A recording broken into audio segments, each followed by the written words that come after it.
The laugh came from Mark first. It was short and surprised, the kind that escaped before a person decided whether laughing was decent. Dylan looked down at the polished conference table. Natalie pressed 2 fingers to her lips, but the corners of her mouth had already moved. Noah sat across from them in the office where his father had signed land transfers for half of White Pine County. He kept both hands under the table. The attorney read the sentence again. To my youngest son, Noah William Holland, I leave the camp at Cherry Creek and its contents, together with any interest belonging to me within its established boundaries. Noah watched the attorney's eyes move across the paper. That's the whole bequest? He asked. The attorney Leonard Pike had known the family for years. He looked uncomfortable enough to be honest. There are a few administrative lines after it. But yes, Noah, that's the property left directly to you. Mark leaned back in their father's chair. He had started using it before the funeral. The camp, he said. He left you the line shack. It isn't even a camp, Natalie said quietly. It hasn't been used in years. Dylan cleared his throat. There might be some old equipment out there. Mark laughed again. This time he chose to. There's that sextant. Noah looked at him. Mark made a circle with his hands, as if holding the battered wooden case. Granddad's old Navy thing. Brass, cracked mirror, smells like machine oil. About $40 if a museum's feeling generous. Mark, Dylan said. What? I'm trying to find the upside. Noah had spent every Saturday since he was 16 carrying stakes, running chain, clearing sight lines, and entering field measurements while Mark handled clients and Dylan worked the newer mapping systems. His father had told him there would be time. Learn the ground first, Nolan always said. A surveyor who didn't respect the ground had no business drawing lines across it. Now, Mark and Dylan owned the company between them. Natalie had the house, the investment accounts, and the life insurance. Noah had a condemned shack beyond Cherry Creek Road and whatever the mice hadn't eaten. He looked at his father's name on the bottom of the will. The signature was steady. Nolan Holland had meant every word. What happens if I don't want it? Noah asked.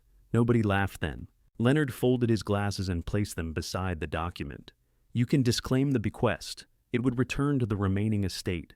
To Natalie, Noah said. Eventually, yes. Natalie shifted in her chair.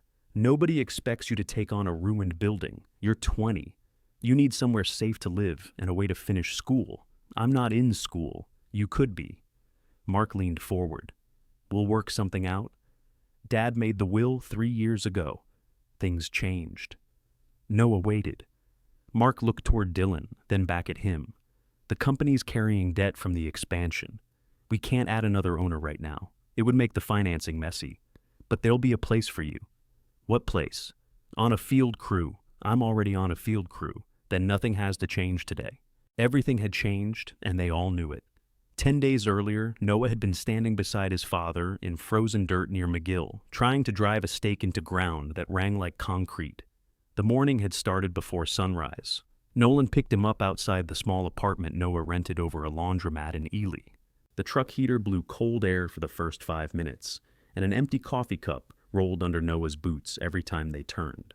Nolan was 71, broad through the shoulders, and still convinced he could work outside in January without gloves. His hair had gone white at the temples, but from a distance he looked like a man in his late 50s who'd had a hard week.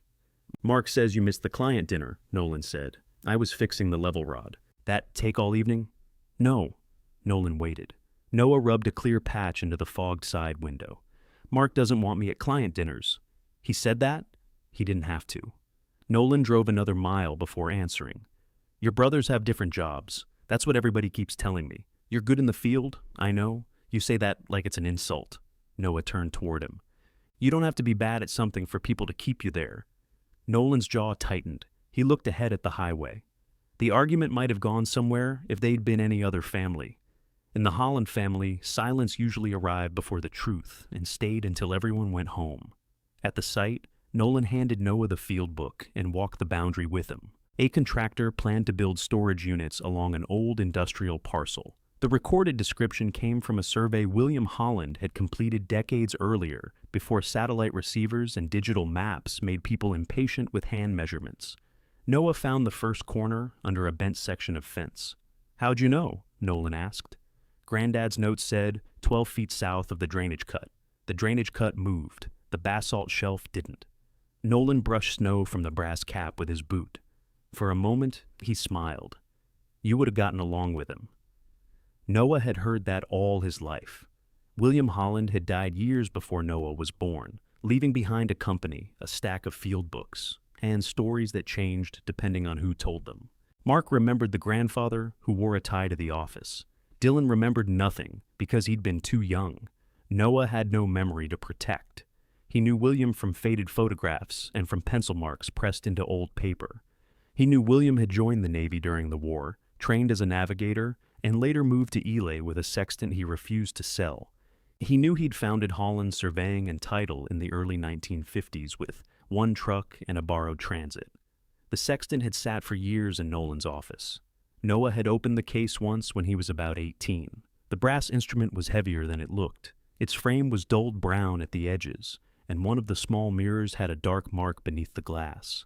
Nolan had taken it from his hands without anger. Careful with that. Does it still work? It points to things, Nolan had said. Working depends on who's looking. That was the closest his father ever came to talking, like William belonged to him instead of the company. Near McGill, Nolan and Noah finished the boundary before noon. They ate sandwiches in the truck with the engine running. Nolan spilled mustard on his sleeve and rubbed at it with a napkin until he made it worse. I'll talk to Mark, he said. Noah looked over. About what? Getting you into more office work, title research, client meetings, whatever you think you're missing. That isn't the point. What is the point? I want to know if I'm part of it. Nolan set the sandwich in its wrapper. Of course you're part of it. Noah wanted to ask what that meant. Instead, he nodded and looked through the windshield at the frozen parcel. His father died that evening. They were unloading equipment behind the office when Nolan stopped halfway down the truck ramp. The tripod slipped from his hand. He made a sound that Noah first took for irritation. Then, Nolan sat hard on the edge of the tailgate. Dad? Nolan pressed one hand against his chest. Noah caught him before he reached the pavement. The ambulance arrived quickly. It still felt slow. Mark came from the front office without his coat. Dylan drove behind them to the hospital. Natalie arrived 20 minutes later with one shoe untied and kept asking where Nolan's wedding ring was, though it was still on his hand. The doctor spoke to all of them in a narrow family room. There had been a rupture in a major blood vessel. Surgery hadn't been possible. The doctor said Nolan might not have known anything was wrong until that afternoon. Noah knew that was supposed to help. For the next week, people brought food nobody ate. Men who had worked with Nolan stood in Natalie's kitchen, holding paper plates. They told stories about storms, broken axles, and property owners who moved corner stakes in the night. Noah stayed near the back door. Whenever someone asked what he planned to do now, he said, "Keep working." Mark heard him say it twice. The third time, he pulled Noah into the mudroom and shut the door. "Don't promise anybody anything." I said, "I'm gonna work. You don't know what the estate situation is. I'm an employee."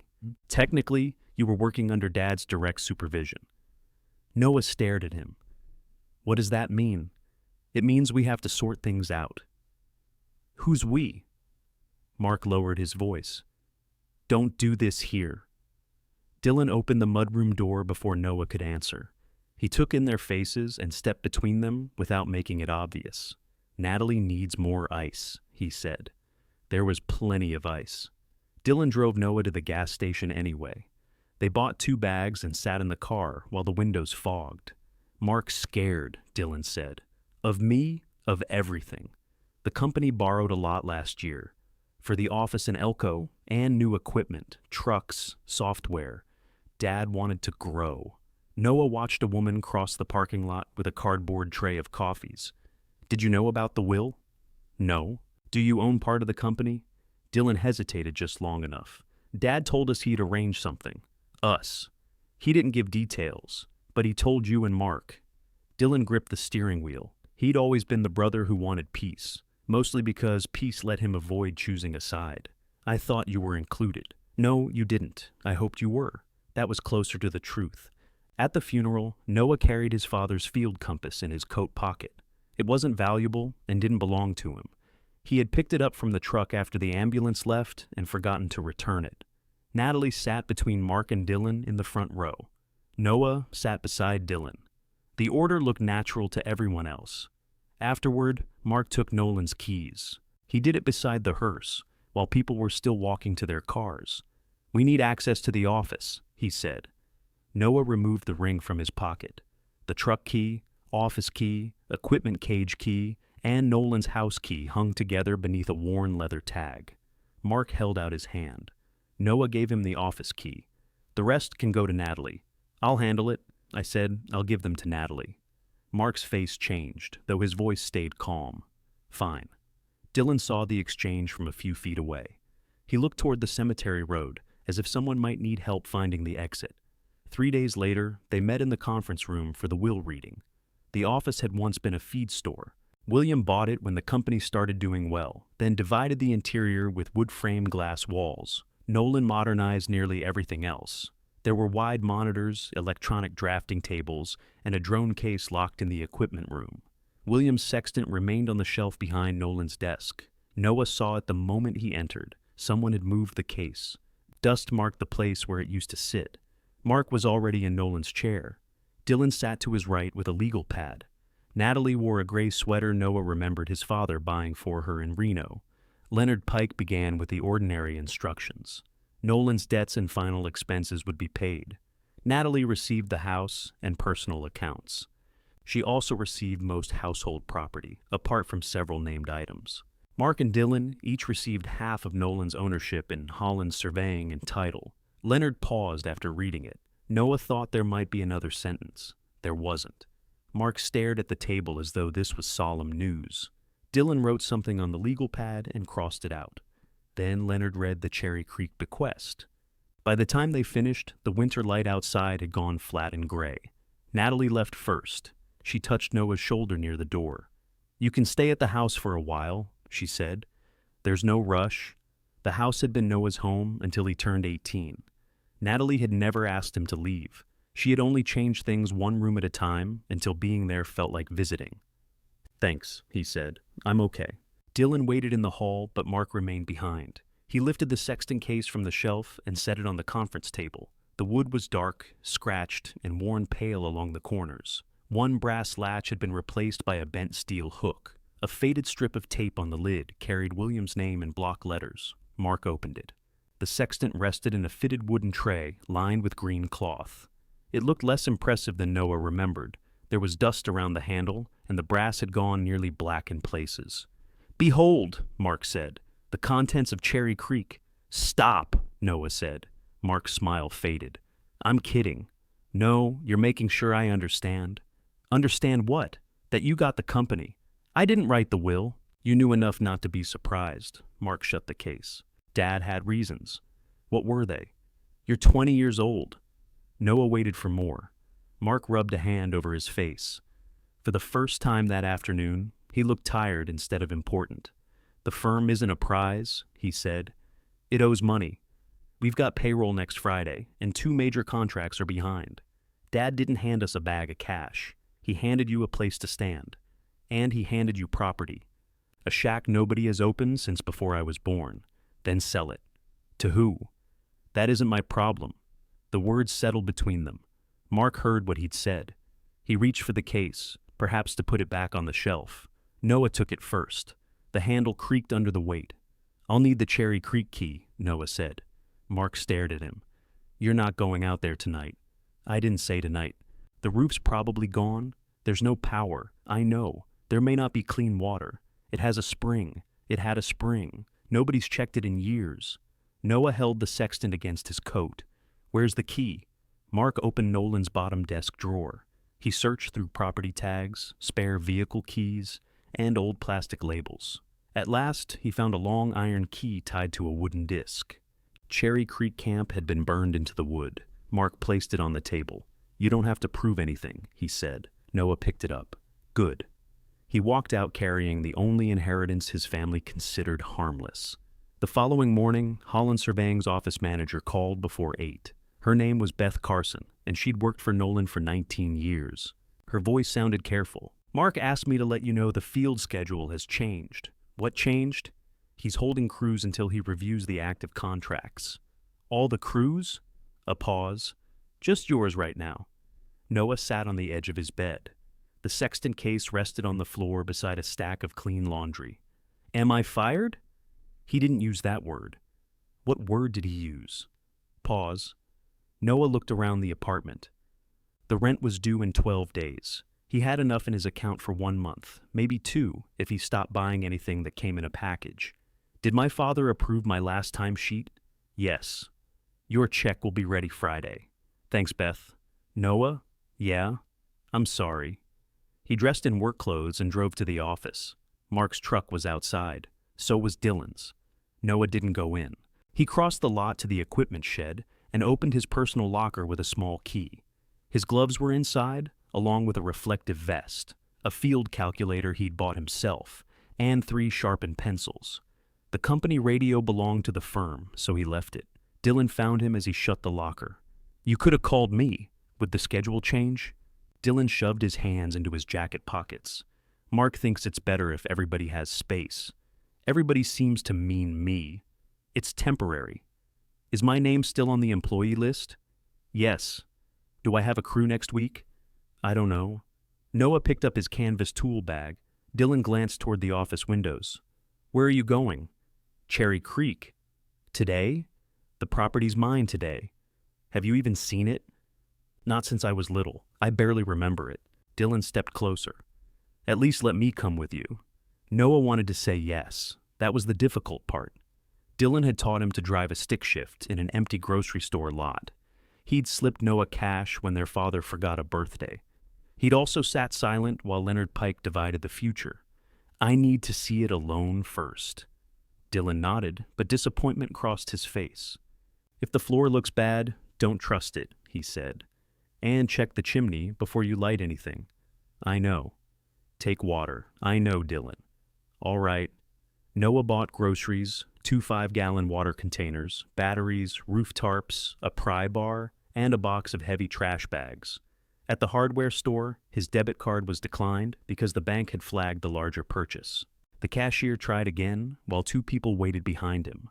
Noah transferred money from savings on his phone. The second payment went through. By the time he left Ely, the Sextant case sat on the passenger seat beneath his father's old coat. Noah had taken the coat from the truck after the hospital. It still held a folded pair of work gloves and a receipt for 2 sandwiches. Cherry Creek Road ran north through open country. Snow lay in the shade of the low ridges, but the flats were mostly brown. The pavement ended. Gravel rattled beneath the truck, and dust rose behind him despite the cold.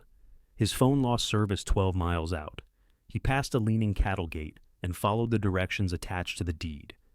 The final turn looked like 2 tire tracks leaving the road. Sagebrush scraped the doors. The camp appeared below a low hill. Mark had been right about the roof. A section over the back room had collapsed. The chimney leaned away from the building. One shutter hung by a single hinge, tapping the wall whenever the wind pushed it. Noah stopped the truck and stared through the windshield. The camp was built from rough stone and timber, longer than he expected, with a narrow porch facing the open valley. A rusted water tank stood uphill. Beyond it, cottonwoods followed a shallow crease in the land. Their bare branches marked the spring before Noah could see water. He carried the Sextant case to the porch. The iron key fought him. He pushed the door with his shoulder, and something heavy shifted inside. When the opening was wide enough, he slipped through. A cabinet had fallen against the door. Mouse droppings covered the counter. Part of the ceiling sagged under a dark stain, and broken window glass glittered beside an old iron stove. Noah set the case on the least damaged table. The building smelled of dust, wet wood, and cold ashes. It also smelled faintly of the machine oil Nolan used in the equipment shed. On one wall, someone had penciled survey bearings between rows of hanging nails. The marks had faded, but the handwriting looked familiar. Noah had seen it in William's field books. A gust struck the camp. Water fell from the damaged ceiling and landed beside the Sextant case. Noah moved it quickly. The floor gave a low crack beneath his right boot. He stepped back as 2 boards dropped into the darkness under the room. For several seconds, he didn't move. He could drive back to Ely. Natalie would give him a bed. Dylan would make calls. Mark would eventually find him a position that sounded generous when explained to strangers. Then water dripped through the roof again. Noah pulled the first tarp from his truck. He found the ladder behind the camp, tested every rung, and carried it to the wall. The sun was already lowering. He had perhaps 2 hours before dark. He looked once at the wooden case on the table. His grandfather's sextant had crossed an ocean and waited in an office for decades. Now it sat inside a shack everyone else had abandoned. Noah climbed onto the roof to find out whether either one could still be saved. The first rung held, so did the second. At the roofline, Noah found more damage than he could see from below. Several sheets of old corrugated metal had pulled loose. Wind had bent them upward, letting snowmelt run under the edges. The rafters beneath were gray but mostly solid. The collapsed section had failed where a stovepipe brace tore away. He spread the tarp over the opening and weighed it with stones. There wasn't enough daylight to fasten it properly. The wind caught one corner and snapped it against his arm. "Come on," he muttered. He crawled toward the edge, found a better angle, and tied the corner to the porch post with utility cord. His fingers went numb before he finished. When he climbed down, the camp was already dim. He carried in his sleeping bag, water, groceries, and a battery lantern. The wood stove looked usable, but Dylan's warning stayed with him. Noah shone the lantern up the chimney. A nest of dry twigs blocked the flue a few feet above the damper. He left the stove cold. Dinner was bread, cheese, and an apple eaten beside the sextant. He kept his coat on. Every few minutes, the tarp moved overhead with a low, restless sound. His phone found one weak bar near the eastern window. Natalie had called twice. Dylan had sent 3 messages. The last one said, "You there?" Noah typed, "I'm here. Roof is bad. I'm fine." Dylan answered almost immediately, "Come back tonight." Noah looked through the broken window.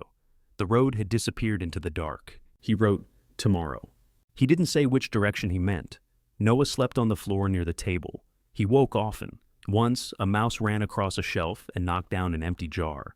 Another time, the tarp struck the roof so hard that he grabbed the lantern and stood ready to move. Near dawn, the wind stopped. The silence woke him more completely than the noise had. He pulled on his boots and walked outside. Frost silvered the sagebrush.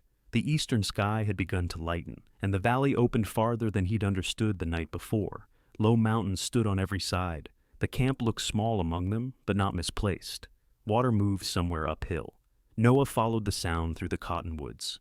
The spring rose inside a shallow stone box built into the slope. A cracked wooden cover lay beside it. Clear water spilled through a metal outlet and ran into a narrow channel lined with rocks. He crouched and held his fingers beneath the flow. The water was cold enough to hurt. A black plastic pipe had been fitted over a second outlet.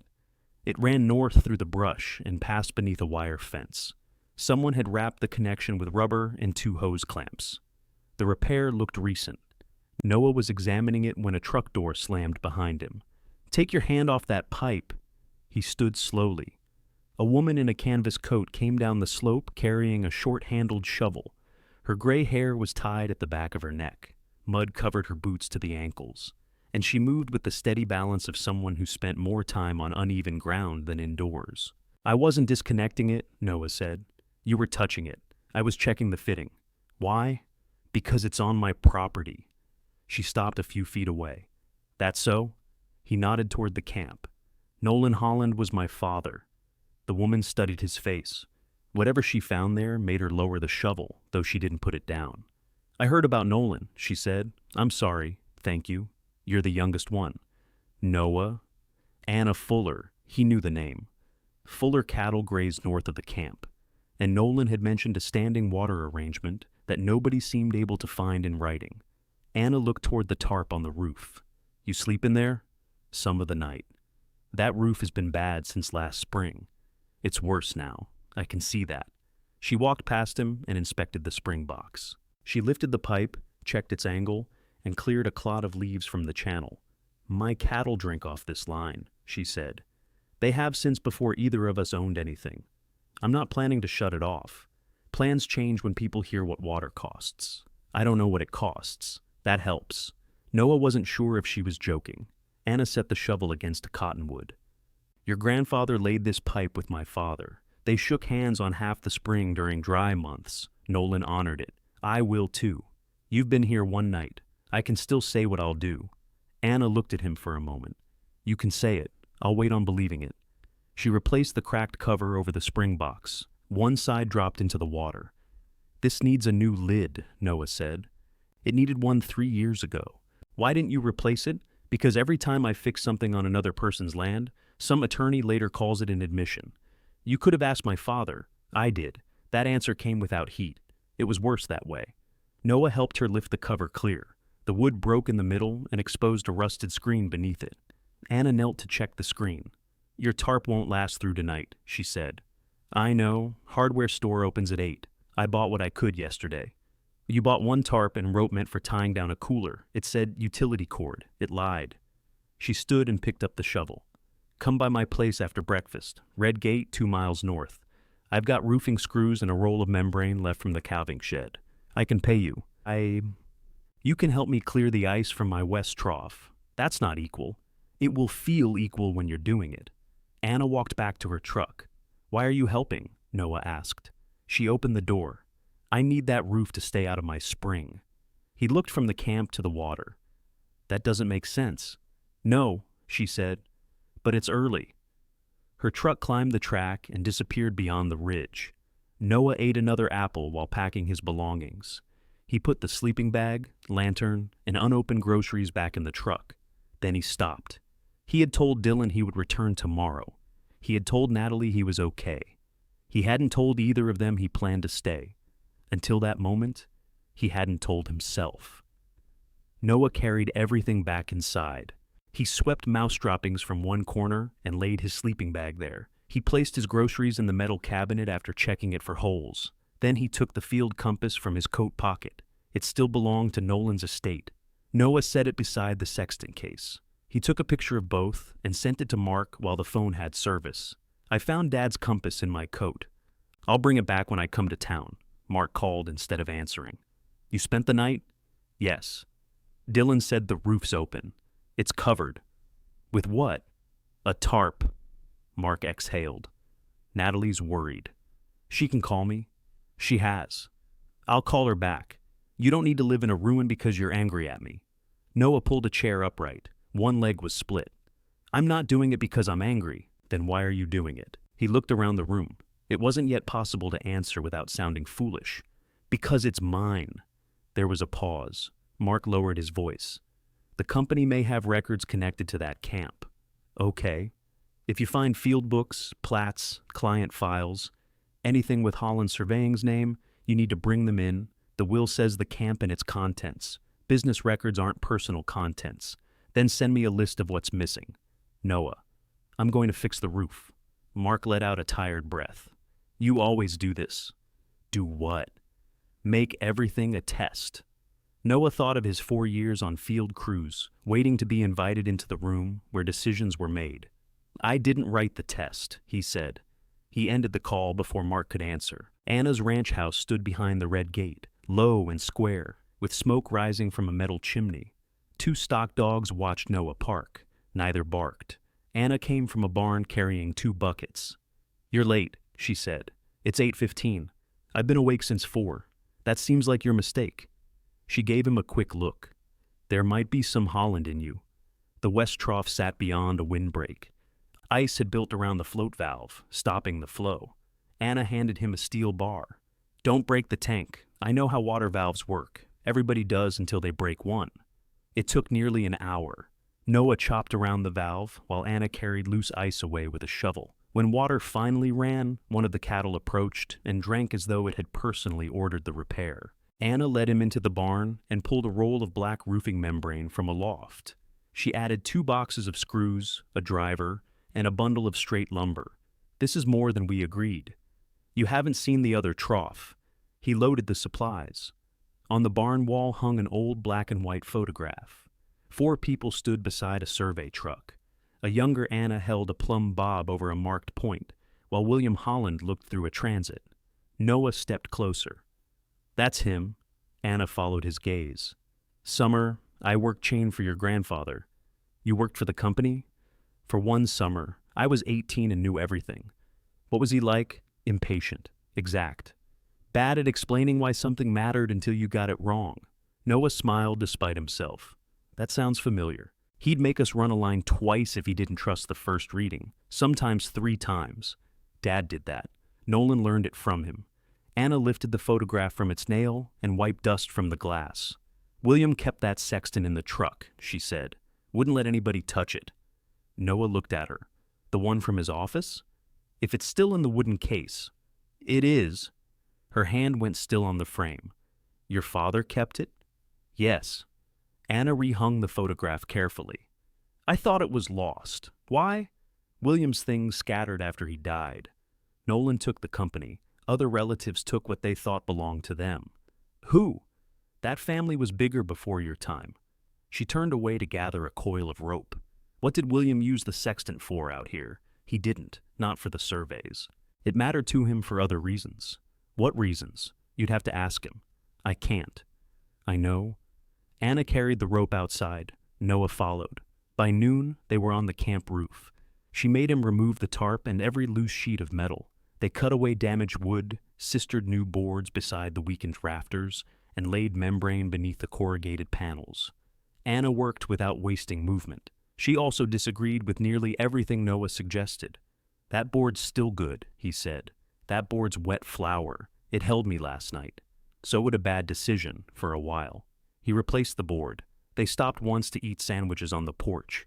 Anna had brought roast beef in waxed paper and coffee in a dented thermos. Noah told her the camp had been left to him. He didn't tell her about the laughter until she asked why he'd come alone. My brother's got the firm, he said. Natalie got the house and the accounts. And you got this. And the contents. Anna chewed slowly. What contents? He nodded through the doorway toward the sextant case. She stared at it. That's all? That's all anybody remembers. Anna stood, carried her coffee inside, and stopped beside the table. She didn't touch the case. Open it. Noah released the latch. The sextant lay in the faded green lining. In daylight, he could see a small Navy inventory mark near the handle. A brass telescope fitted along one side. 3 empty spaces in the tray showed where accessories had once been stored. Anna bent closer. Same one? She said. You're sure?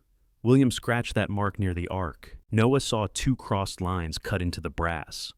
What does it mean? He never said. She straightened. Get it out of the damp before you work on anything else. The bunk room at the front of the camp had the soundest ceiling. They moved the table there. Anna helped Noah cover the broken window with plywood. By sunset, the roof no longer leaked. The front room was swept. The unsafe floorboards were marked, and the stove chimney was clear. Anna drove home before dark. Noah sat alone at the table, but the camp no longer felt empty. Tools lay beside the wall. Fresh sawdust covered the floor. The new roofing screws clicked softly as the metal cooled overhead. He opened the sextant case again. Mark had appraised it as a joke. Anna had recognized it without hesitation. That didn't make it valuable, but it made Noah look more carefully. He took a clean rag and wiped dirt from the brass frame. Then he used a few drops of oil from his tool bag on the stiff index arm. It resisted before moving smoothly across the marked arc. The mirrors were clouded, not cracked. The dark spot Noah remembered was old adhesive on the protective cover. He cleaned one hinge, then the other. When he tried to close the case, the instrument tray shifted. Noah opened it again. The tray sat slightly higher at the right corner. He pressed it down. It moved, then rose when he removed his hand. He lifted the sextant out and set it on the folded coat. 3 screws held the tray inside the case. 2 were dark with age. The third was newer and had a different head. Noah fetched a screwdriver. The newer screw turned easily. The others didn't move at all. That was wrong. He ran his fingers around the tray's edge. Along the back, beneath the green cloth, he felt a narrow seam. The lining had been cut and glued down again. Noah stopped. He could hear water running in the spring channel outside. Beyond that, there was only wind passing through the cottonwoods. He worked the pry bar's thinnest edge beneath the tray. It rose half an inch. The space below wasn't deep. Someone had fitted a second piece of wood under the instrument, creating a false bottom inside the case. Noah lifted the tray free. A folded sheet of oilskin lay beneath it. On top was a small brass key. He unfolded the oilskin carefully. Inside was a piece of yellowed survey paper no larger than his hand. Half of a map had been drawn in pencil. The outer edge followed the shape of the spring and the ridge west of the camp. The other edge had been cut away in a straight, deliberate line. Below the drawing, William had written 6 bearings in the compressed shorthand Noah knew from the company's oldest field books. Noah could read the numbers. He couldn't understand what they were measuring. At the bottom was one more line, darker than the rest. Begin where the brass still holds north. Noah read it twice. Then he turned the map toward the lantern and saw a pinhole at the marked spring, a second near the ridge, and a faint circle around a point that wasn't shown on any current property map he'd ever seen. Someone had hidden this on purpose. Noah laid the paper flat beside his father's compass. He took photographs of the map, the key, the altered screw, and the seam beneath the tray. He didn't send them to Mark. Instead, he found an old envelope in his tool bag and slipped the map inside. He put the brass key in his shirt pocket. Then he carried the sextant to the repaired front room, set it under the strongest part of the roof, and stayed awake long enough to decide who he could trust, to tell him why his inheritance had been built, with a place to hide something. He started with Anna. She arrived after sunrise carrying a square of new plywood for the spring cover. Noah waited until they had measured the stone box and cut the corners to fit. Then he handed her the envelope. Anna wiped her hands before opening it. She studied the map without speaking. Her eyes moved from the spring to the bearings, then back again. "You recognize any of it?" Noah asked. "I recognize his pencil. That isn't much. It's more than you had yesterday." She held the paper toward the morning light. "Where did you find this?" "Under the sextant tray." Anna lowered it. "Show me." Inside the camp, Noah lifted the false bottom and pointed out the mismatched screw. Anna examined the small brass key but didn't try it anywhere. "William did careful work," she said. "This isn't something he threw together. Can you read the bearings? Pieces. I ran chain. I didn't calculate the surveys. You said he kept the sextant in the truck. He did. Did you ever see the case open? Once or twice? He checked the instrument, wiped it down, and shut it again. If that compartment existed then, I never knew." Noah tapped the line at the bottom of the map. "What does 'where the brass still holds north' mean? Could be a monument. A brass cap? Maybe." "William said a lot of them. There aren't any monuments on the current camp survey." Anna looked at him. "Current according to who?" "The county parcel map. That map has had the same wrong fence line on my north pasture for 20 years. You never corrected it? I know where my fence is. That isn't the same thing. It has been so far." They carried the new cover uphill and set it over the spring box. It fitted tightly. Anna knelt to check that the pipe cleared the edge. "Ask Tina Pacheco," she said. "The retired recorder? She handled most of William's filings. I've never met her. She won't hold that against you." "How do you know her?" "Everybody with land trouble knows the recorder. Tina just happened to remember what the paper meant." Anna wrote a telephone number on the back of a feed receipt. "Don't tell her what I said about the parcel map." "You think she doesn't know?" "I think she has enough reasons to be disappointed in me." Tina answered on the 4th ring. Her voice was sharp and clear. "Who gave you this number?" "Anna Fuller." "That figures." Noah explained who he was. There was a silence at the other end. "Nolan's youngest," Tina said. "Yes? I saw you at the funeral. You were carrying his coat." Noah looked toward the peg where the coat now hung. "I found something that belonged to William." "What kind of something?" "A map." Another silence followed. This one felt different. "Bring it to my house," Tina said. "Don't send a picture. Don't leave it at the courthouse. Bring the paper." She lived in a narrow brick house a few blocks from downtown Ely. The walk had been shoveled clean, though no snow remained on the street. A ceramic frog sat beside the door, wearing a knitted red cap.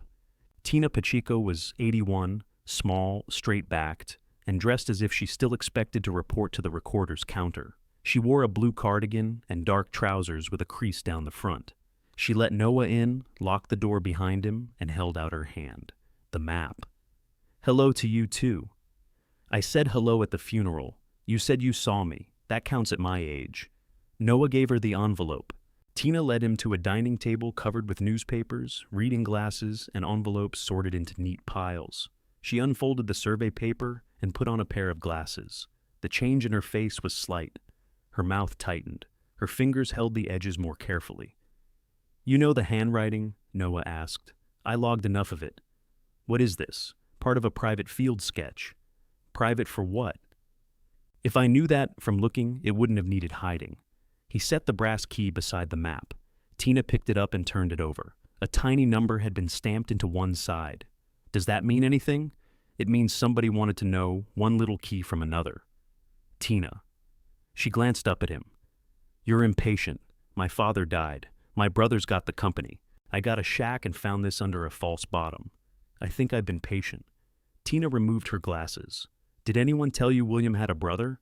No. His name was Charles, older by a few years. They came west separately and managed to argue as if they still shared one bedroom. What did they argue about? Land, water, pride. Those three can keep a family busy for decades. Was it about Cherry Creek? I believe some of it was. You believe? I recorded paper. People rarely brought their whole truth with it. Noah pulled out the chair across from her. Did William file something there? Tina looked again at the map. He brought documents into the office in the 70s, more than once. Some were recorded, some weren't ready. What does that mean? It means a person can sign a paper without completing everything needed to put it in the public record. Do you remember what the documents were? I remember William being angry. I remember telling him not to use the recorder's office to win a family fight. And he said he wasn't trying to win. He said he was making sure neither brother could erase the other. Noah waited, but Tina seemed to have reached the edge of what memory could honestly provide. Did my father know? I don't know. Did William ever mention the Sextant? Tina's gaze lifted. Once. Near the end of his life, he came in looking for an old index reference. He couldn't remember the book number, which bothered him more than the reason he wanted it. When he left, he said, "Whoever comes back for the Sextant should have Cherry Creek." Noah felt his shoulders stiffen. What did he mean? He wouldn't explain it. You didn't ask? Of course I asked. William said I'd spent too many years believing every mystery belonged in a file. Why didn't you tell anyone? Tell them what? That an old man made a strange remark about an instrument he carried during the war. Your father was managing the camp property by then. William could have given him any paper he wanted, but he hid this. Yes. Tina folded the map along its existing lines. That's why you need somebody who can tell you whether these marks lead anywhere. Who? Julia Carr. Noah knew the name from filed plats. Julia ran a small survey office near the edge of town and handled boundary disputes the Holland firm didn't take. My brothers consider her competition. Your brothers consider anyone with a license competition. Will she help? She'll charge you. I don't have much money. Then don't waste her time. Julia agreed to see him at 4. Her office occupied the front half of a metal building behind an auto glass shop. Rolled maps stood in bins beside the door. A yellow survey vest hung from the back of her chair. She was 51, with short dark hair graying above both ears. She read Tina's handwritten note before looking at the map. Tina says, "You need discretion," Julia said. I do. From your own company. It isn't my company. That became clear at the will reading. Noah hadn't realized people outside the family knew the details, Julia noticed. Eli's not large, she said. And your brother Mark called 2 firms this week about subcontract capacity. People ask why. Can you read the bearings? I can read them. Making them useful is different. Noah placed the Sextant case on her work table. Julia put on cotton gloves before lifting the instrument. She checked the Navy inventory mark, the arc, the telescope fitting, and the scratches Anna had shown him. This is genuine wartime issue, she said, probably mid-1940s. It's been repaired at least twice. Whoever owned it knew how to maintain it. Is it worth anything? That depends on condition and history. More than $40. Less than your relatives will imagine if they learn you found something inside it. Noah looked at her. How did you know they said 40? Mark asked my appraiser friend about it this morning. He did what? Said he needed a rough insurance value for an estate object. It's not an estate object anymore. I didn't say it was. Noah moved the case closer to himself. Julia spread the map beneath a clear sheet and copied the bearings onto a pad. These aren't celestial readings, she said. They're a ground traverse. William used an abbreviated system common in his early field books. I thought so. You thought they were field notes. That's not the same as knowing where they go. I know. Julia's pencil moved down the page. The first line gives a direction. The second gives distance. Then there's a correction for magnetic variation. From what year? She checked the paper again. Mid-70s if he updated properly. Noah leaned over the desk. Julia pointed to the first marked circle. This is likely your brass monument. The line says to begin there, Then run west of north to a second point. The map is missing half. Maybe. Or the blank edge was intentional. She entered the figures into her computer. A set of lines appeared over a topographic image. The route began near the spring, climbed the ridge, then turned sharply into a shallow drainage west of the camp. Noah recognized the drainage. He'd walked past its lower end while checking the water tank. Where does it finish? Julia enlarged the image. The final bearing stopped near an old fence line that didn't match the county boundary. That can't be right, Noah said. That's outside the camp parcel. According to this layer, yes. Anna's lease starts there, according to this layer. Noah thought of Anna's warning about the wrong line. Julia measured between the plotted route and the modern parcel boundary. If William set a monument where these notes say he did, either the old map is wrong, your family's camp is larger than the public parcel shows, or William was marking something unrelated to ownership. Can we find it? If the monument still exists, what do you need? Original instrument height would help. A second map fragment would help more. This is everything I found. Then we start from the spring and search. When? Julia looked at the darkening window. Day after tomorrow. I have a boundary job tomorrow morning. I'll pay you when my final check clears. You'll pay me half. Tina already called and informed me the rest is my contribution to county history. That sounds like her? It sounded less polite when she said it. Julia printed the route and marked 3 possible search areas. Don't disturb anything if you find it, she said. Take photographs first. Location matters as much as the object.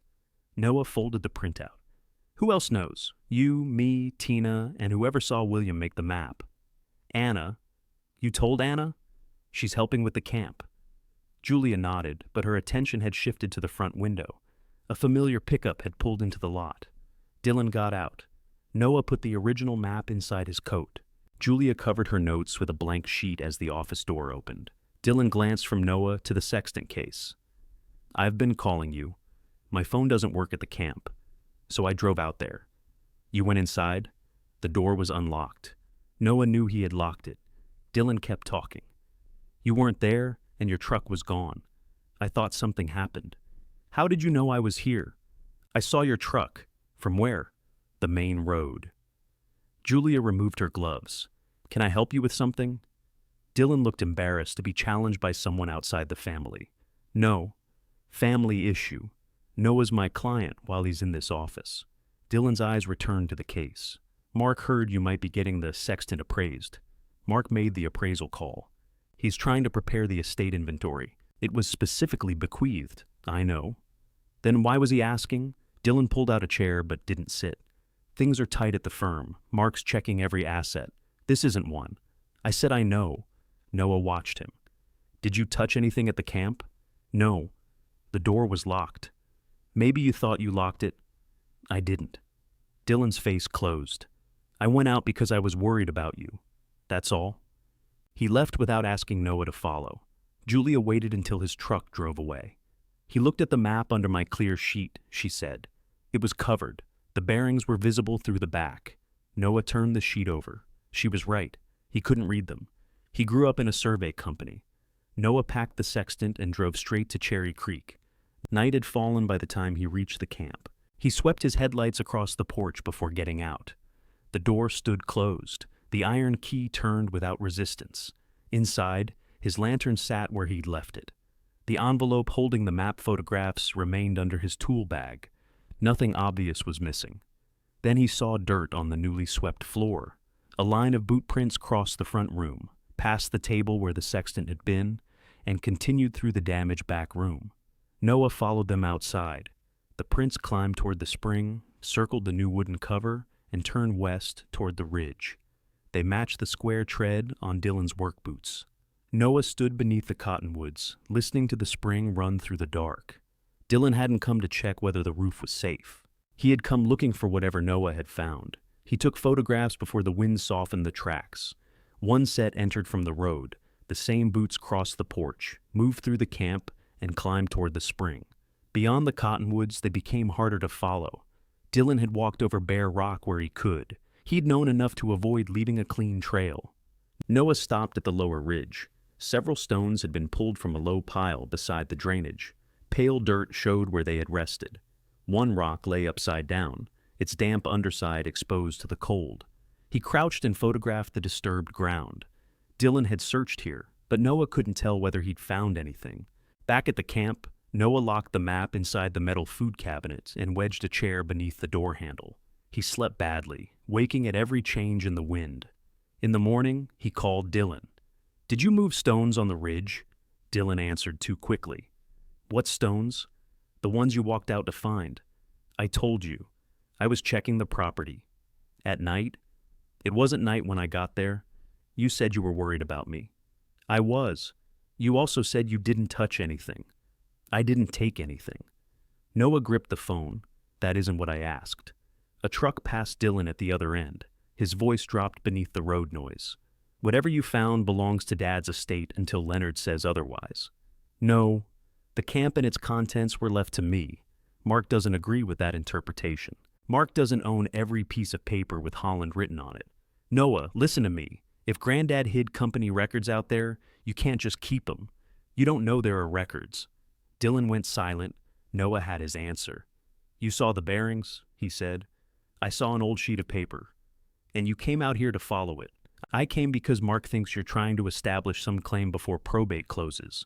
"What claim?" "I don't know. That's the problem." For the first time, Dylan sounded less defensive than afraid. "Mark has been going through Dad's files," he said. "There are old Cherry Creek references in the property index. Nothing complete, just notes." "What kind of notes?" "I don't know." "You keep saying that."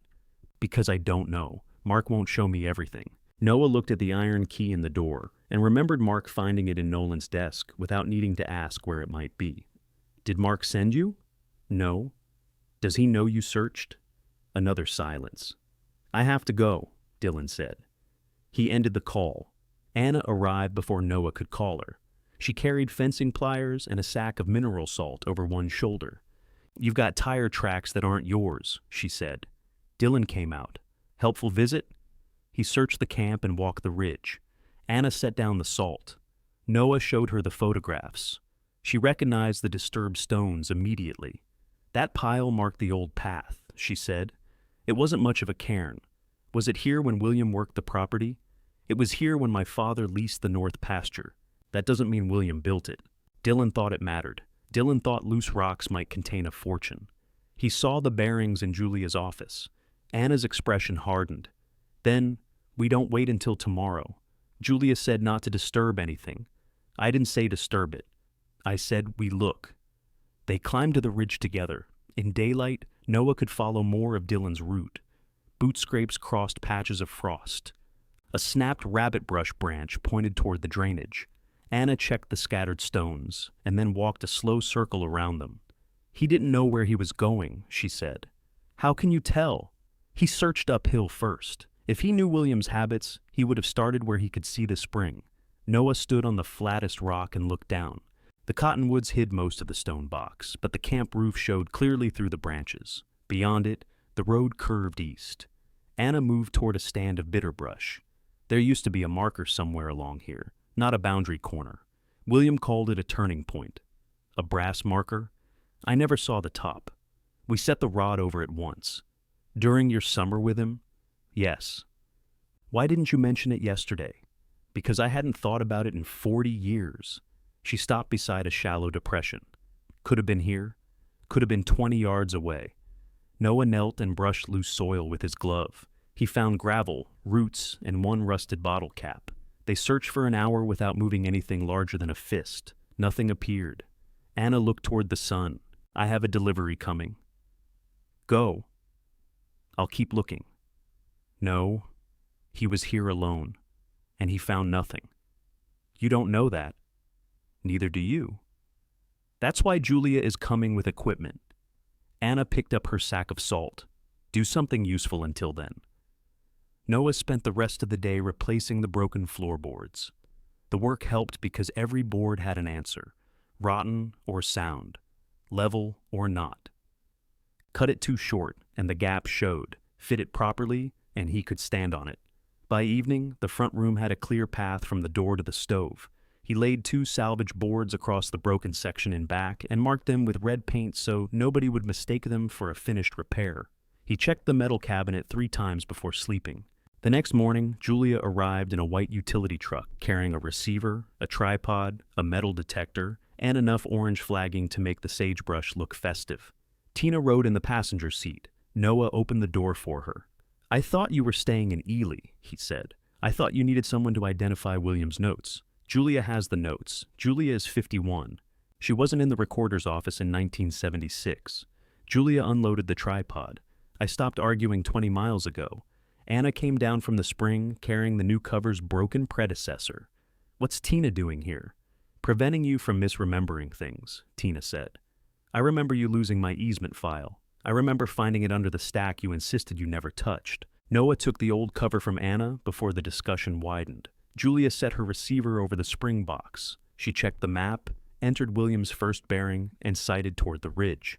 "We're not establishing a legal boundary today," she said. "We're locating a possible historic monument. Nobody calls this a survey until I say it is." Tina folded her arms. "Your disclaimer has improved. I practice whenever you're nearby." They began at the pinhole on William's map. The first bearing carried them past the water tank. The second ended near the cottonwoods. Julia corrected for the difference between William's magnetic reading and the current reference, then ran the longer line toward the ridge. Anna carried the range pole. Noah cleared brush. Tina followed at a distance, refusing help until the slope steepened. Then she took Noah's arm without comment. At the top, Julia checked the receiver and pointed 20 feet north of the disturbed stones. "Search there." Noah pushed aside brittle rabbit brush. Anna moved smaller rocks with her boot. Julia swept the metal detector in short arcs. It sounded once over a discarded length of wire. The second signal came from beneath a mat of roots. Noah cut the brush at ground level. He removed loose dirt with a hand trowel, while Julia photographed each stage. 2 inches down, the trowel struck metal. "Stop," Julia said. She knelt and brushed the surface with a soft paintbrush from her pack. A round brass cap emerged. It had been set into the top of an iron pipe surrounded by poured concrete. The letters WH had been stamped at the center. Below them was a date from 1976. Anna let out a breath. "That's it." "You remember it?" Noah asked. "I remember the pipe. It was taller then. Dirt built up around it." Julia placed the receiver directly over the cap and recorded the coordinates. "This is where Williams Traverse begins," she said. "The old county layer is off by almost 300 feet. "Which direction?" Anna asked. Julia showed her the screen. The corrected line pushed the camp parcel northwest into land. Anna's family had treated as leased pasture. Anna stared at it. "That takes in the upper channel." "And part of your fence," Noah said. "My father built that fence with William." Tina looked toward the spring, which suggests they knew the map wasn't the whole arrangement. Anna's mouth tightened. "A handshake won't protect my cattle." "I told you I'd honor it," Noah said. "You told me before we found a monument that might put the whole spring under your name. I'm telling you after too." Anna met his eyes. Julia capped the receiver pole.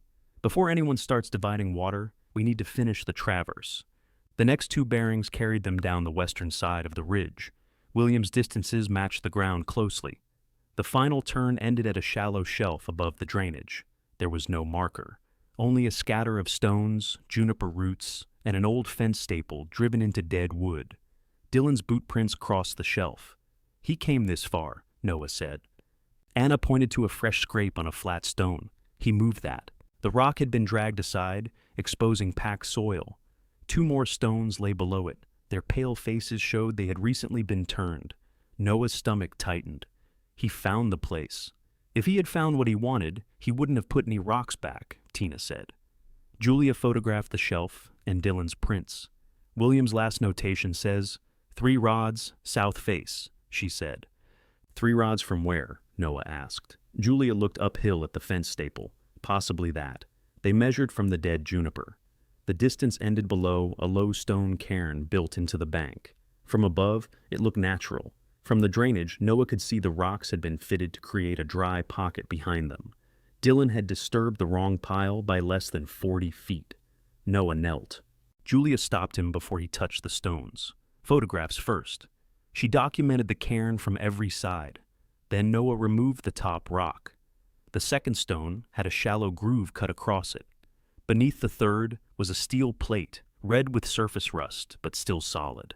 A small keyhole sat near one corner. Noah took the brass key from his shirt pocket. It entered smoothly. The lock resisted once, then opened with a dry click. Behind the plate lay a metal survey tube wrapped in waxed canvas. Noah drew it out with both hands. No one spoke. The tube was nearly 2 feet long.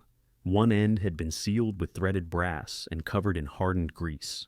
Scratched into the metal were William Holland's initials. Julia photographed it before allowing Noah to wipe the cap. "Open it somewhere dry," she said. They carried it to the camp. Noah cleared the repaired table. Julia opened her equipment case and spread clean plastic across the wood. Tina stood near the lantern. Anna remained by the door, as if she needed the spring within sight. The brass cap turned slowly. Air entered the tube with a soft hiss. Inside was a leather-filled notebook, a rolled set of papers tied with cotton tape, and a sealed envelope.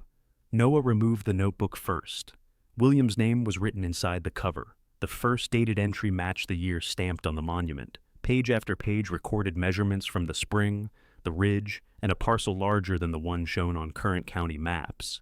Julia turned each page carefully. "These are original observations," she said, "not copies."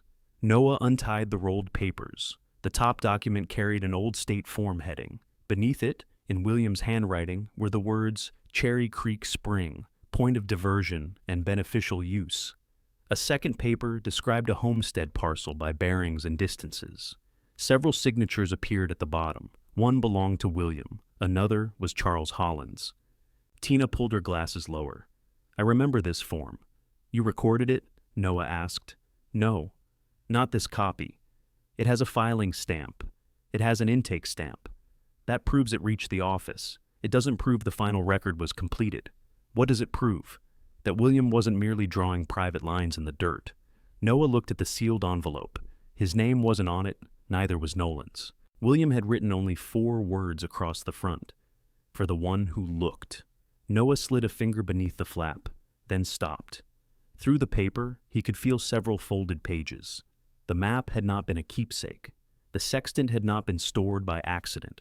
Someone had taken measurements, gathered signatures, built a hidden compartment, and left a route that began at the spring.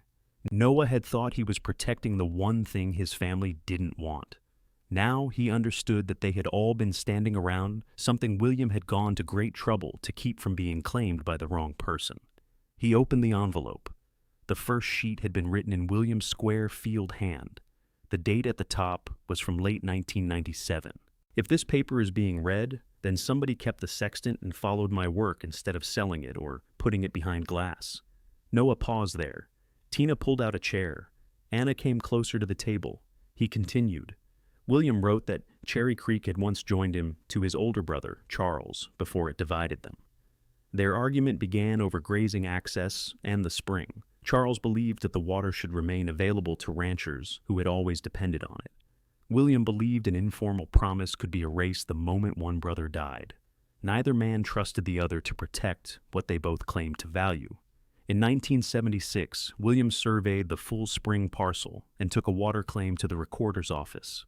He established the date, but he didn't complete the public recording. Filing it in his name alone would have protected the spring from strangers while proving Charles's worst opinion of him. So, William hid the original field work. Years passed. The argument grew larger than the land. Their sons learned to avoid one another. People who hadn't been present began choosing sides. Then Charles became ill. The brothers finally met at Cherry Creek and walked the disputed line together. Charles signed the parcel description and acknowledged William's original claim. William renewed the promise to keep water running toward the fuller grazing land. Charles died the following year. William wrote that the papers should have been recorded then.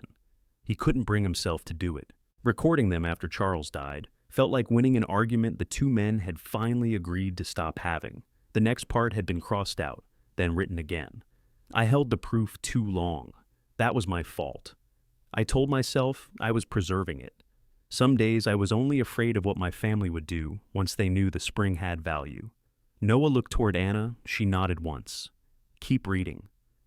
William had watched relatives argue over company shares, vehicles, and land they rarely visited. He didn't name them. He wrote that Cherry Creek shouldn't go to the loudest person in the room or the one who first learned what the water might be worth. The sextant would be the test. It had been the one object William carried through the war and into his surveying life. Anyone who kept it, cared for it, and returned it to the camp would find the map. Anyone who followed the map would reach the papers. Whoever does that will know the spring before knowing its price. That is the only qualification I trust. The final paragraph was shorter. The land is not meant to break the family again. It is meant to prove that Charles and I repaired what pride nearly ruined. Keep the Fuller water open. Use the camp. Do honest work there. If the claim can still be finished, finish it. If it cannot, then at least the truth will be in the hands of somebody who came looking. William signed his full name beneath it. Noah read the last paragraph again, without speaking. The letter didn't leave him the property. William had been dead for nearly 3 decades. Whatever he intended still had to fit the deeds, the will, and laws Noah didn't understand. But the strange wording in Nolan's bequest no longer felt careless. The camp and its contents, together with any interest belonging to me within its established boundaries. His father had named the boundaries. "You think Nolan knew?"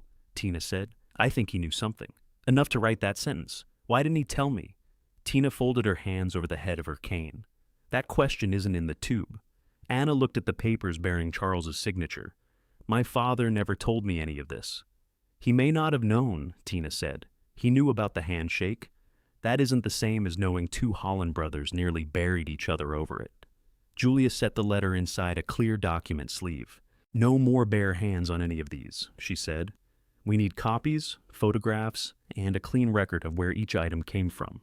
"Is the claim valid?" Noah asked. "It's evidence of one." "That's not the same thing." Tina said the intake stamp proves it reached the office. It helps. The field notebook helps. The monument helps. Charles's signature helps. We still need the county log and state water records. Tina stood. "My old office keeps intake books in basement storage. Can you get them?" Noah asked.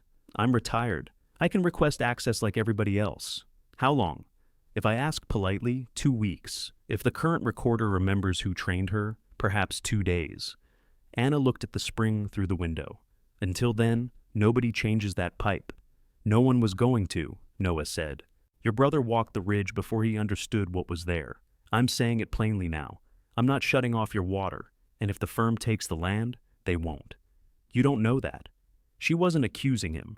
She was measuring the risk, the way she had measured the spring cover before cutting it. Noah picked up William's letter. "I won't sign anything that puts the spring under Mark's control." Julia looked at him. "Has he asked?" "Not yet. A truck came over the ridge. Anna saw it first. He's about to." Mark parked beside Julia's utility truck. He got out wearing office shoes that collected mud before he reached the porch. Dylan followed in a separate pickup, but remained behind the wheel. Mark stepped inside and counted the people around the table. "This looks official." "It isn't," Julia said. His gaze moved to the document sleeves. "So, you found something." Noah put William's letter beneath the field notebook. "You sent Dylan to search. I didn't send him anywhere. He knew there were Cherry Creek references in Dad's files. Because I told him. Then he came out here and moved stones." Mark glanced toward Dylan's truck. "That was stupid." "He said you thought I was trying to establish a claim. I thought you might misunderstand old business records. You called about appraising the Sextant. It's my responsibility to identify estate assets. The Sextant is mine." Mark's patience thinned. "Can we stop saying things we both know? I don't know what you know. I know Dad borrowed against nearly every clean asset the company had." The room became quiet. Dylan got out of his truck, but stayed near the vehicles. Mark wiped mud from one shoe against the back of his trouser leg. "The Elko expansion cost more than planned," he said. 2 contracts were delayed. One client hasn't paid us in 4 months. We have a credit review in 6 weeks. "What happens then?" Noah asked. "If our collateral value drops, the bank can tighten the line." "Meaning?" "Meaning payroll gets difficult. Equipment payments get difficult. Everything does." Anna leaned against the counter. "And Cherry Creek fixes that?" "I don't know yet, but you came to ask for it."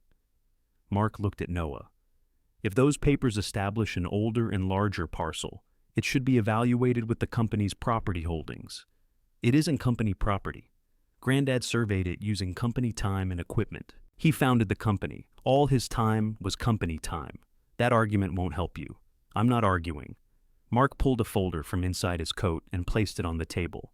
"What's that?" Noah asked. "A way to handle this without turning it into a fight." Julia didn't reach for the folder. Who prepared it? Leonard's office. Noah opened it. The document was a proposed transfer agreement. He recognized enough of the language to understand that it would place the camp parcel and any related water interest into a holding company controlled by Holland Surveying and Title. In exchange, Noah would receive a small ownership share in the holding company and a guaranteed field position for 3 years. "What percentage?" he asked. 5. "You and Dylan own the rest?" The firm would. "Which you and Dylan control?" "Yes." Anna gave a quiet, humorless breath. Mark ignored her. "The land could be pledged as collateral if the bank accepts it.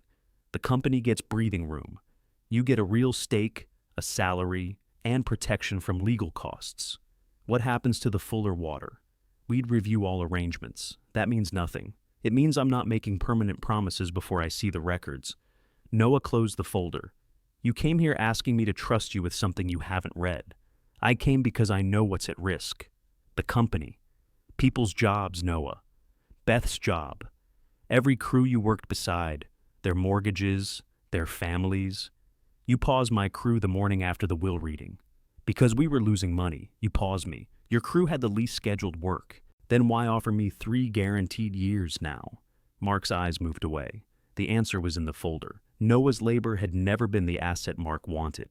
Mark sat across from him. "Dad left me a company with debt I didn't create," he said.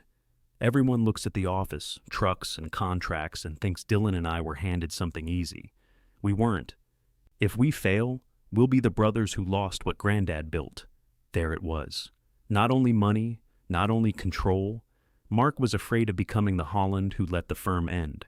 He'd occupied Nolan's chair, taken the keys, searched the files, and called the Sextant an estate asset, because anything outside his control felt like a threat to the one inheritance he couldn't afford to lose. "You knew about the debt before Dad died," Noah said. "I knew some of it. Did Dad?" "Of course." "Was he planning to use Cherry Creek?" Mark rubbed his thumb along the folder's edge. He kept a property index in his desk. Cherry Creek was marked unresolved. There was a note to review it after the annual audit. That's all? That's all I found. It was enough to explain why Mark had recognized the danger before he knew the details. Nolan had left him a strained company, and Noah the one property that might strengthen it. Mark pushed the folder closer. "I'm not trying to take your shack.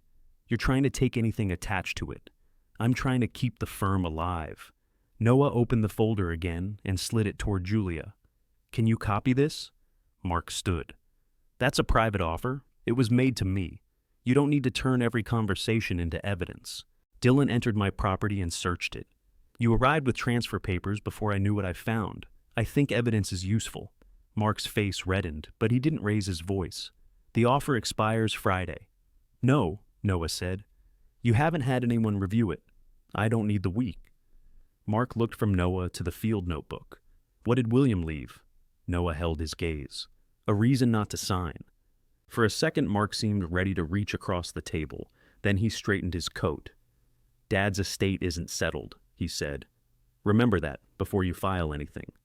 He went outside.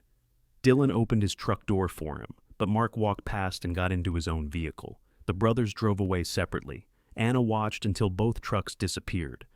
"He'll come back with more than a folder," she said. Noah gathered William's papers into Julia's document case. "Then I need to know what these are before he does." Julia locked the originals in her fireproof cabinet before leaving the camp. Noah kept digital copies on 2 drives. One stayed in his tool bag. The other went into Tina's home safe beside old tax receipts and a bracelet she hadn't worn in 30 years. The next morning, Tina called him before the courthouse opened. "Wear clean clothes," she said. "Why?" "Because you're asking a public employee for a favor, and she already thinks your family treats the recorder's office like a basement." Tina met him at the side entrance. She carried a leather folder and walked quickly enough that Noah had to shorten his stride beside her. The current recorder knew her well. She also knew Nolan had died. The company had changed hands, and Mark had already requested copies of every recorded document connected to Cherry Creek. "When?" Noah asked. "Yesterday afternoon," she said.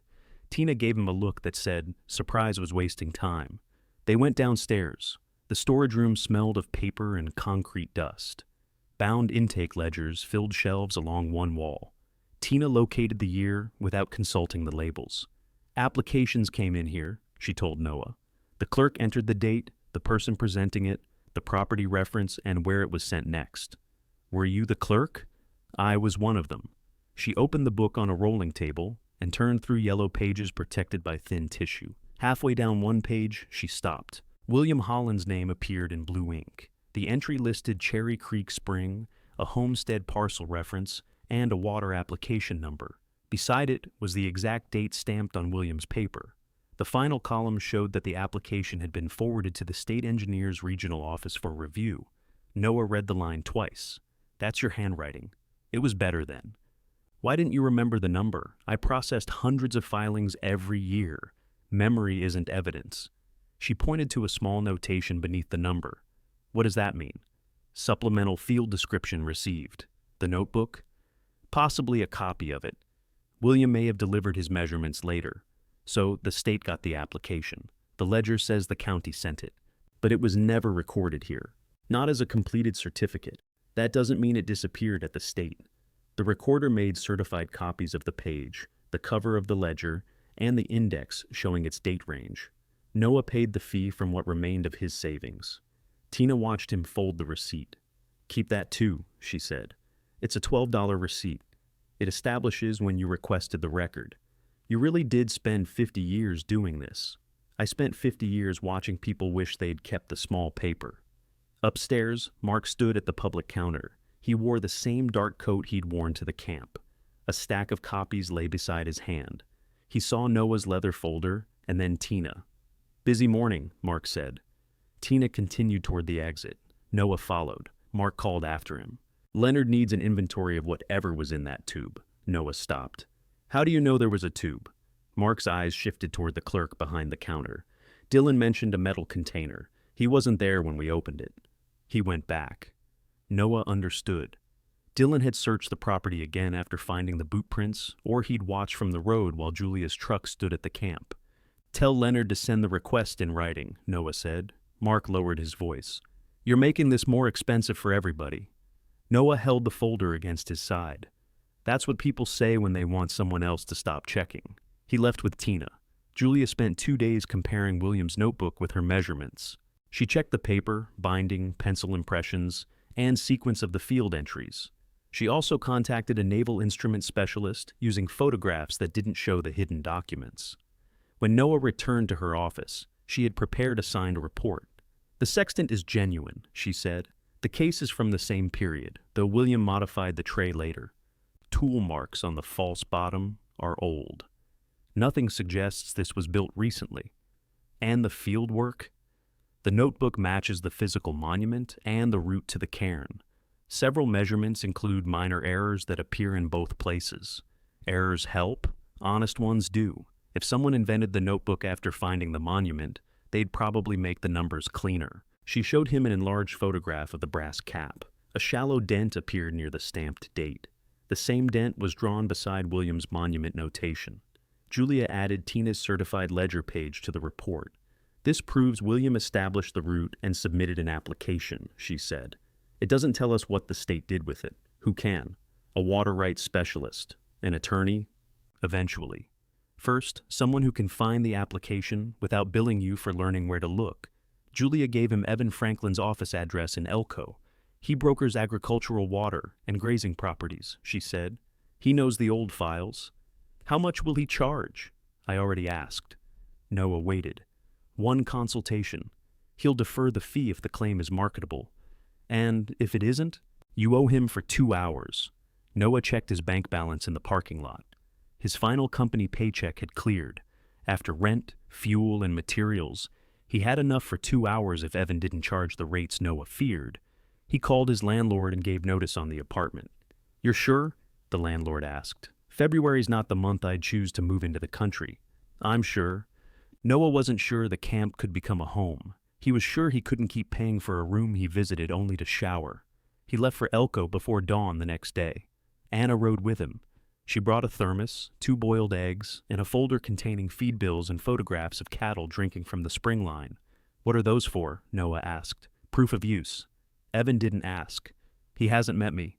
The drive took hours over winter roads. Anna complained about his heater, his tires, and the coffee he bought at a gas station. She stopped complaining when they crossed an icy stretch between ridges, and Noah slowed without being told. Evan Franklin's office overlooked a supply yard filled with irrigation pipe. Maps of river basins covered the walls. A framed aerial photograph behind his desk showed circles of green fields and brown country. He was 47, lean, and more interested in the application number than the family story. Senior filings are valuable because time matters, he said. But old paper isn't magic. Show me continuous use, a clear place of use, and a chain to the land. Anna placed her folder on his desk. Cattle have used that spring every year my family has held the adjoining lease. Evan opened the photographs. You own the cattle? I do. The pipe? Depends which Holland is asking, Noah said. She maintains it. The outlet is on the camp parcel. Evan looked between them. And you intend to continue that arrangement? Yes, Noah said. Anna added. He says he does. That distinction belongs in writing. Evan used the application number to search a scanned state index. The first result showed only William's name and the county reference. A second database listed the file as incomplete. Noah felt the room narrow. Incomplete means dead? He asked. Not necessarily. Evan requested the archived image set. They waited nearly an hour for the system to return it. The file contained William's original application, a map, and a state engineer's acknowledgement bearing the same date as the county ledger. There was also a later notice asking for a clearer field description. The final scanned page was William's response. He had supplied the bearings from the notebook and stated that the spring was being used for stock watering on the Cherry Creek parcel and adjoining Fuller grazing land. Evan leaned closer to the screen. This is what you needed. What is it? Anna asked. Evidence that the state received the supplemental description. It should have been indexed under the application. Instead, somebody scanned it under the county parcel reference. Does the date hold? Noah asked. Evan read the acknowledgement again. In my opinion, yes. The priority date goes back to the original filing, provided we can establish that the use continued and the claim follows the land. Anna tapped her folder. It continued. Evan looked at Noah. Your deed? Noah handed him the certified probate copy of Nolan's bequest and the camp parcel record. Evan read the unusual sentence twice. Any interest within the established boundaries, he said. Who drafted this? Leonard Pike. Your father was careful. Was he careful enough? Evan aligned William's homestead description with Julia's retracement. The water claim names the same spring, point of diversion, and place of use. It wasn't held by the surveying company. It was held by William as landowner. Then, William died, and his real property interest passed through the family chain to Nolan. Nolan's will specifically gives you the camp and interests inside its established boundaries. Can Natalie or my brothers claim a share? They can claim anything they were willing to pay a lawyer to argue. That isn't an answer. It's the honest answer. The cleaner answer is that an appurtenant water right normally follows the land unless it was reserved or transferred separately. I see no separate transfer. Evan printed a filing checklist. They would need Julia's retracement, Tina's certified ledger entry, proof of continuous beneficial use, the estate documents, and sworn statements. The state engineer would still have to accept the corrective filing and complete the process. How long? Noah asked. Final action can take time, but we can submit a notice protecting the claim now. That gives the application a current public trail without surrendering the original priority. Do it. Evan didn't move. You should know the likely value first. He pulled recent agricultural sales and water transactions from 3 nearby areas. He adjusted for access, grazing capacity, the spring's flow, and the limits on transferring stock water away from its historic use. If the claim is accepted at its senior date and the parcel description holds, the combined land and decreed water value is roughly $2,300,000. Anna sat back. Noah looked at the number on Evan's worksheet. Mark had called the sextant worth $40. The camp had cost Noah his remaining savings to keep dry. Neither amount belonged in the same conversation as the figure before him. Evan turned the worksheet around. A buyer might pay more if the water could be moved. It stays with the land, Noah said. You should consider every option. I did. Anna watched him carefully. Noah pointed to the spring photographs. The claim says stock water there, and on the Fuller lease. That use is part of what kept it alive. It appears to be. Then I'm not stripping it away from the place that proved it. Evan nodded once and opened the protective filing form. Noah signed only after reading every page.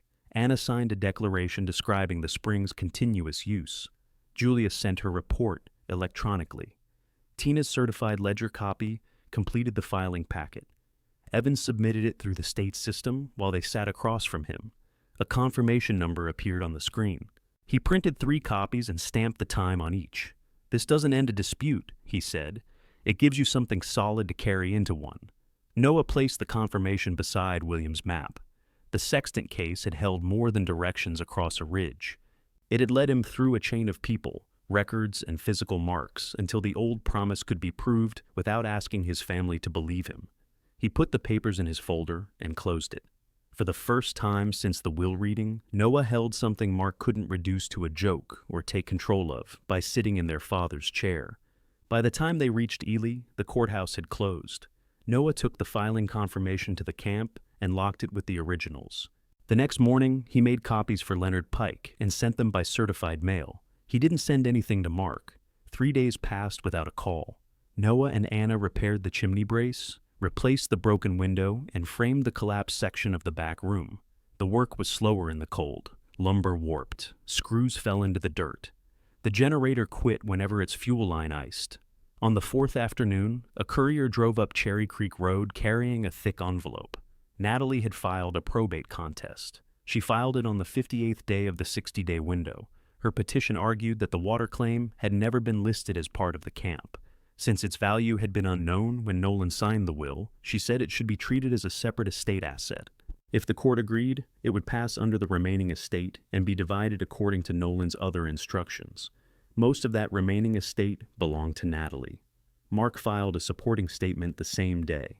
He claimed William's notebook and survey records were connected to Holland Surveying and Title and shouldn't have been removed from company control. Dylan's name appeared beneath Mark's as co-owner of the firm. His signature didn't.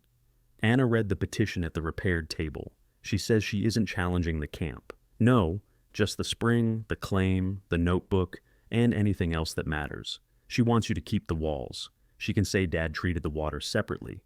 Did he? No. Anna handed back the papers. Then make her say it in front of someone who can ask what she means. Natalie called that evening.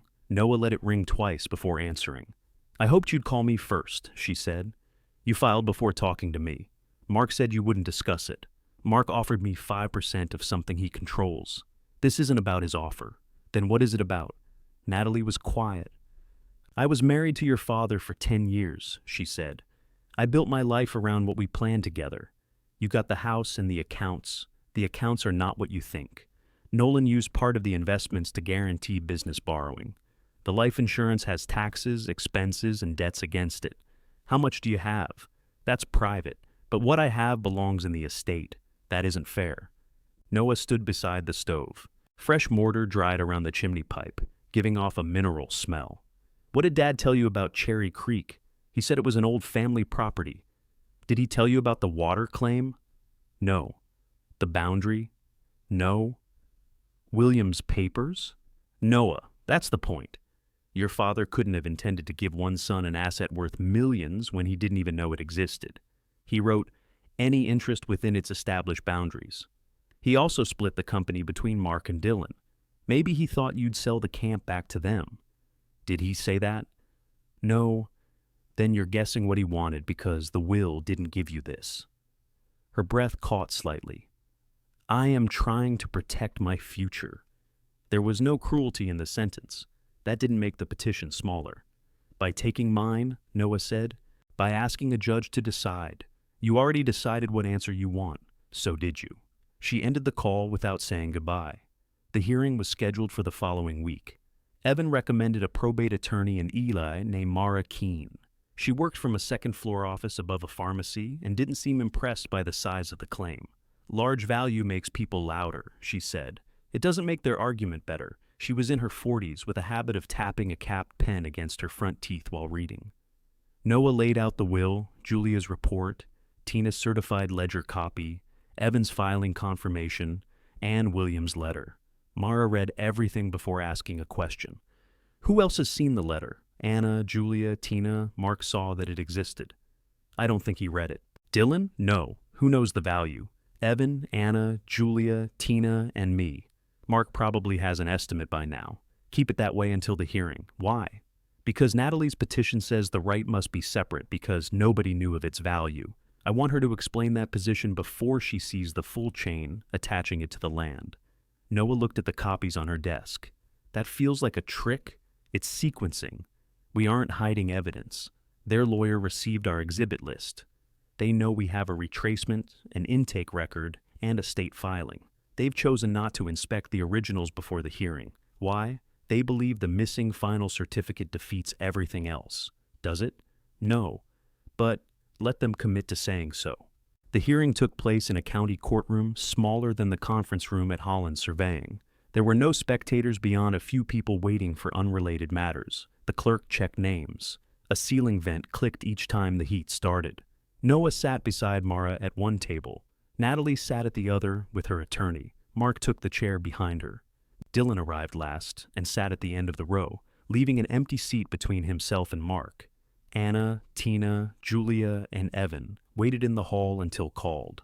Leonard Pike sat near the front as the attorney responsible for the probate file. He looked older than he had at the will reading. The judge entered. Everyone stood. After the preliminary matters, Natalie's attorney began. He described the camp as a modest real property bequest. The newly discovered water application, he argued, was an unperfected personal claim that Nolan never identified as part of the land. The contest is not an effort to remove Mr. Holland from his camp, he said.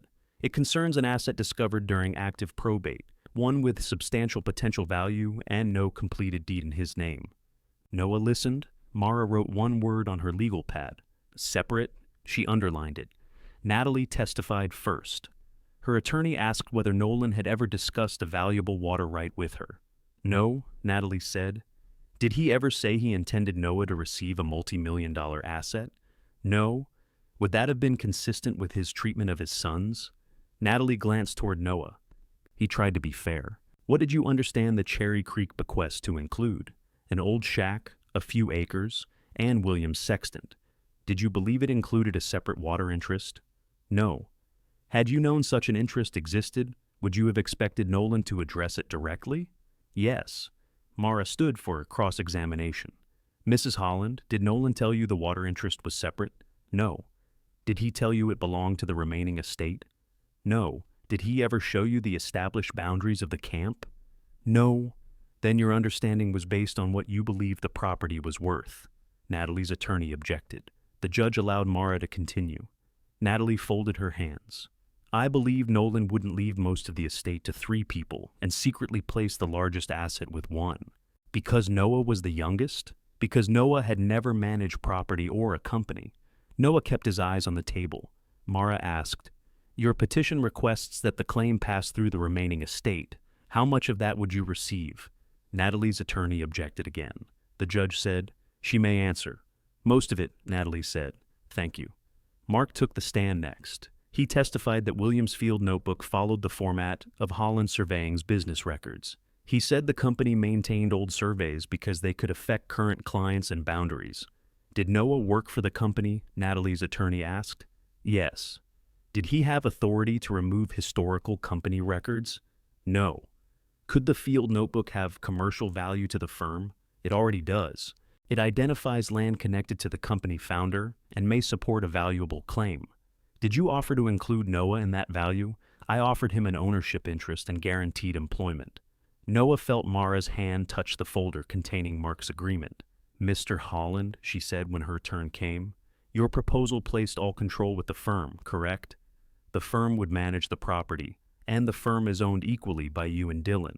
Yes, your proposal gave Noah 5% in a separate holding company. Yes. Could Noah prevent you from pledging the property as collateral? No. Was that the purpose of the transfer? Mark looked toward his attorney. It was one purpose. Because Holland Surveying has an upcoming credit review. Mark's jaw tightened. The company's finances aren't part of this probate. They are part of your reason for claiming the notebook. The notebook is a business record. Was it found in the company office? No. In a company vehicle? No. Where was it found? Mark hesitated. On the Cherry Creek property, inside a locked tube located by directions hidden in the Sextant case. That's what Noah claims. You've seen photographs of the excavation. Yes. And you know a licensed surveyor documented it. Yes. Mara let the silence remain. Did you know any of this before Noah found the map? No. Yet you asked an appraiser about the sextant before the cache was discovered. I was identifying estate assets. The sextant had already been specifically bequeathed. Mark looked toward Natalie.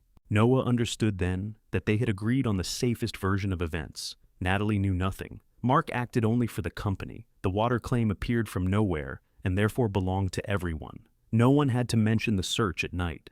Natalie's attorney stood again. We called Dylan Holland. Dylan didn't move at first. Mark turned and looked at him. Dylan rose, buttoned his jacket, and walked toward the witness stand with the careful expression of a man who had spent his life letting stronger voices choose where he stood. Noah didn't open the evidence folder. He let Dylan take the oath before deciding whether he would protect the story his family had brought into court or finally tell the room what he had done. Dylan sat, raised his right hand, and swore to tell the truth. Natalie's attorney began gently. Did Noah Holland show you the documents before filing the water claim? No. Did you understand those documents to be company property? Dylan looked at Mark. No. Mark's expression changed. The attorney tried again. You signed the statement supporting the company's position. I didn't sign it. Your name appears on it as co-owner. I know. Mark filed it. I wouldn't sign. A chair creaked behind Noah. Dylan rubbed both palms against his trousers. I went to Cherry Creek after Noah found the map, he said. I entered the camp without permission. I saw the bearings in Julia Carr's office, and I searched the ridge. His attorney told him to answer only the questions asked. Dylan kept talking. I moved stones. I thought if I found whatever Granddad hid, Mark and Natalie would have to treat me like I mattered. Mark has always made the decisions. Dad did before him. Noah knew the field better than I did, and I was scared he'd come back with something that proved everybody had underestimated him. Noah watched his brother struggle to keep his voice steady. Did Mark send you? Mara asked. No. He didn't know the first time. He knew later. Did Noah take the notebook from the company? No. He found it inside a locked tube buried on his land. Did he invite you to search? No. Dylan faced Noah for the first time. I'm sorry. Noah didn't nod. An apology under oath mattered, but it didn't repair the lock or erase the boot prints. Mara called Julia first. Julia identified the sextant, William's field notebook, and her retracement report. She explained how the bearings matched the buried brass monument and led directly to the cairn. Could those notes have been created after the monument was found? Mara asked. Not credibly. The notebook records minor measurement differences and a dent in the monument that wasn't visible until we uncovered it. And where did the route begin? At Cherry Creek Spring, inside the parcel bequeathed to Noah. Tina carried the county ledger to the witness table herself. She showed the judge William's entry, the application number, and the notation confirming that a supplemental field description had reached the state office. Natalie's attorney pointed out that no final certificate had been recorded in the county. Tina put her glasses down. That is why the claim needed correction, she said. It is not proof that the filing never existed. My ledger proves the opposite. Evan testified last. He explained the state acknowledgement, the preserved priority date, and the continuous livestock use Anna had documented. Can this water interest be separated from the land merely because its value was discovered later? Mara asked. Not on these records, Evan said. It was filed as an appurtenant right. That means it follows the Cherry Creek parcel unless someone separately reserved or transferred it. No one did. And Nolan Holland's will transferred that parcel to Noah, along with any interest inside its established boundaries. Those are unusually helpful words. Natalie's attorney stood. Helpful because the right may be worth $2,300,000. Helpful because they identify what travels with the land. The judge reviewed William's letter in silence. When she finally spoke, she said Nolan's intention had to be read from the will he signed, not from what anyone later wished he'd known. The camp bequest specifically included interest within its boundaries, The field notebook had been found on that property, not in company files. The water application was tied to the spring and had never been assigned to the firm or reserved from the land. The contest is dismissed, she said. The Cherry Creek parcel and its appurtenant water interest passed to Noah Holland under the specific bequest. No one celebrated. Natalie closed her eyes. Mark stared at the empty witness chair. Dylan remained seated apart from both of them. Outside the courtroom, Natalie approached Noah. "I thought your father would have wanted me secure," she said. "He did. He left you the house and the accounts. It doesn't feel secure anymore." Noah understood that fear could remain real, even when it asked for the wrong thing. "I'm not coming after what he left you," he said. She looked at him, perhaps hearing the offer he wasn't required to make. "All right," she said. She left with her attorney. Mark stopped near the courthouse doors. "The bank agreed to restructure the expansion debt," he said. "We're selling one truck and giving up half the Elko office. I'm sorry. I thought you wanted the firm to fail. No, I wanted you to stop using me to save it." Mark glanced toward Dylan. "I shouldn't have filed his name." "No." Mark nodded. Shame kept him from offering an apology he couldn't yet say properly. He walked away without asking Noah for the land again. Dylan waited until they were alone. "I'll pay for the lock," he said. "That isn't enough." "I know." Noah handed him Nolan's field compass. "This belongs at the office." Dylan closed his fingers around it. "Can I come out sometime?" "Not alone. That's fair."